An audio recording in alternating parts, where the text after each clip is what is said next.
वालेकुम, उम्मीद आप खैरियत से होंगे। बड़ी इंटरेस्टिंग चीज़ आपके साथ शेयर करने लगा हूँ कल रात के हवाले से। अभी तक ये जो पेट्रोल का एटम बम जो है ना, जो 80 साल की तारीख में कभी हमने सोचा ही नहीं था, या हमारे बड़ों ने भी कभी नहीं सोचा था कि ऐसा होगा। तो मैं आपको एक सिंपल सी बात बताता हूँ कि मेरे वालिद साहब पाकिस्तान से बाहर रहे कुछ साल जो है ना, तो वहाँ से ना वो एक गाड़ी लेके आए। आज से ये बात होगी आई थिंक 37-38 साल पहले की बात होगी। अच्छा, वो गाड़ी जब लेके आए, कुछ अर्सा उन्होंने पाकिस्तान में चलाई, तो उन्होंने ना बहुत बड़े लॉस के अंदर ना वो गाड़ी यहाँ बेच दी। और रीज़न पता क्या थी कि उस वक्त ना एक फ्यूल प्राइस के अंदर हाइक आया था, और जो पेट्रोल था ना वो 4 रुपये लीटर पे चला गया था, सॉरी 9 रुपये लीटर पे चला गया था, और उस वक्त डीजल 4 रुपये लीटर था।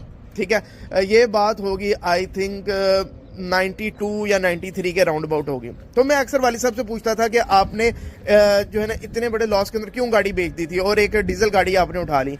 उन्होंने कहा यार मुझे नज़र आ रहा था उस वक्त कि यार पेट्रोल 9 रुपये पे चला गया, कौन अब बंदा भरवाएगा। तो एक पैनिक सिचुएशन उस वक्त क्रिएट हो गई थी, और ऐसे ही लग रहा था अब हर बंदा पेट्रोल गाड़ी बेच के सिर्फ अब डीजल गाड़ी लेगा।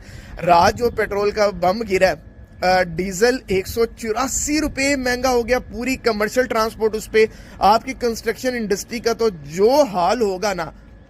मैं अब कल मैंने शाम एक वीडियो की थी प्राइस इंक्रीज होने से पहले कि कुछ चीज़ें ऐसी हैं अगर मैं आपके साथ खुल्लम खुला शेयर ही नहीं कर सकता, और अभी भी 2-3 चीज़ें मैं शेयर नहीं कर सकता।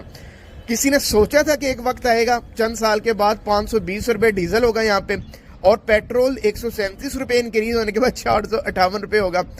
और आपको क्या लगता है ये चीज़ें रिवर्स हो जाएंगी? मुझे नहीं लगता कि ये चीज़ें रिवर्स होने वाली है। क्यों? ये आपने हुर्मुज़ बंद होने की वजह से तो ये चीज़ें इंक्रीज ही नहीं हुई।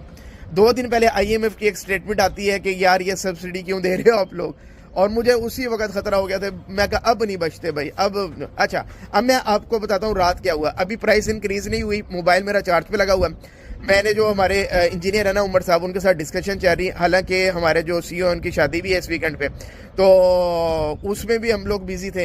लेकिन ना मैंने कहा यार अब मुझे बताओ क्या अब करें। बुरी तरह एक सिचुएशन में हम ट्रैप हो गए हैं, फंस गए हैं, चीज़ें रोज़ चेंज हो रही हैं।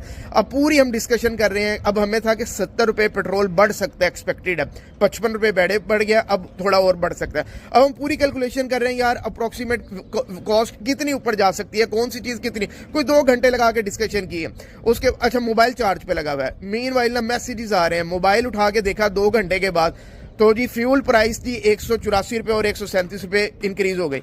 जैसे ही मैंने देखा, मैंने उनकी तरफ इंजीनियर उमर साहब की तरफ मोबाइल किया, उसके बाद हमने कोई बात नहीं की, चुप करके उठ के हम चले गए।